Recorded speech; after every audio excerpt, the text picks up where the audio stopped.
नारायणाय स्वाहा ओम नारायणाय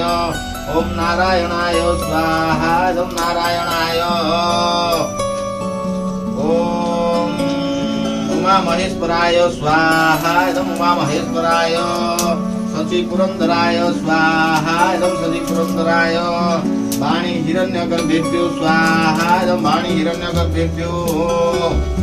मे देवी सर्वलोकहितेश्वरी सर्वमंगलकारिणी मां ग्रामदेवी नमस्ते ओम ग्रामदेवी स्वाहा ओम ग्रामदेवी ओम सदा ग्रामे प्रिय देवी सर्वलोकहितेश्वरी। नमस्कार मैं मुक्तिकांत सामंतराय कंधमाल जिला टिकावाली मेडिकल छक स्थित हर्षनगर रे और दीर्घ 3 वर्ष हम आप देखुए मो छात उपर पारिजात फूल फुटू अच्छी परिवार भी बहुत खुशी अंचलवासी भी बहुत खुशी जहाँ मुझे जानी लोक पाखर शुणी यहाँ पौराणिक मतामत भाव में बहुत शुभनीय आम परिवार भी बहुत खुशी अंचल भी खुशी।